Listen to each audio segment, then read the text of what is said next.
What does it take to create a place that's just buzzing with different cultures, languages, and traditions? Today, we're diving deep into the South Asian subcontinent.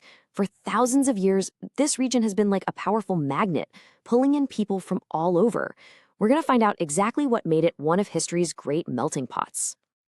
You know, if you had to sum up the story of South Asia in just a few words, it would be this: a land of arrivals. For millennia, the tide of human history here really only flowed in one direction, inward. This was a destination, a place people came to, and every single group left their own unique mark. I mean, just look at this place. This huge, fertile landscape has been a crossroads for as long as we've had civilizations. But the big question has always been, why here? What was the secret sauce? What specific things about its geography and its history came together to create this incredible fusion of cultures? Let's break it down. But hang on. Before we get into the why, we gotta understand the what. And that starts with the term subcontinent itself. It's a key piece of the puzzle because it defines the unique stage where this whole incredible story played out. So what does that actually mean? Well, the easiest way to think about it is like a world within a world. It's this massive piece of land that's technically part of a bigger continent, but it has its own completely distinct identity. It's big enough to hold all sorts of different environments and, as we're about to see, a bunch of different countries. And to put that into today's perspective, this one single geographical unit is home to all of these nations you see right here. And even though they're all distinct countries now, they all share this incredibly deep, interconnected history that we're about to unpack. It's almost like the land itself sent out an open invitation to the rest of the world. I mean, way before any empires rose or fell, the geography of the subcontinent made it a super attractive place for people to come, settle down, and build a life. All right, so what was in that invitation? What made this particular corner of the world so uniquely irresistible to wave after wave of people? Well, the answers are right there in the land itself. Okay, so you've got this amazing recipe for success, right? First off, a huge coastline. That means easy access for trade by sea. Then you have these massive river systems, like the Indus, which weren't just for water. They created incredibly fertile soil. That amazing soil, plus a great climate, meant you could grow food all year long. These weren't just nice-to-haves, they were the absolute building blocks for a massive, successful civilization. And when you put all of that together, what do you get? It's simple, really. You get a place where people don't just survive, they can actually thrive.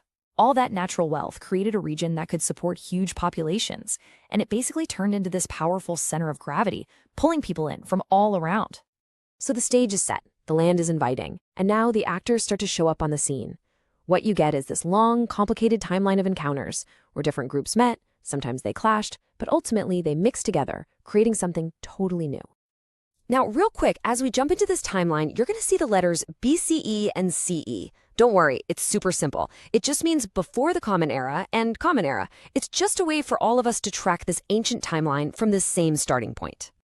This first chunk of history is just mind-bogglingly long. We're talking about the very first settlers thousands of years ago. And then, boom, the Indus Valley Civilization pops up, one of the world's first great urban societies. But here's where the pattern of arrivals really kicks in. You have the Aryans, who bring new languages, then the Persians. Even Alexander the Great and his Greek armies marched all the way here. The whole period ends with this powerful moment of unification under Chandragupta Maurya, who managed to bring most of the region under one rule. And that pattern, it didn't stop. It just kept going right into the Common Era. You have nomadic groups like the Kushans and the Huns storming in from Central Asia, setting up new empires and shaking up old ones. But then you get to 712 CE, and this is a huge moment.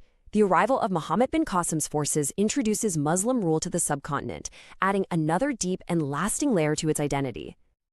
So let's step back for a second.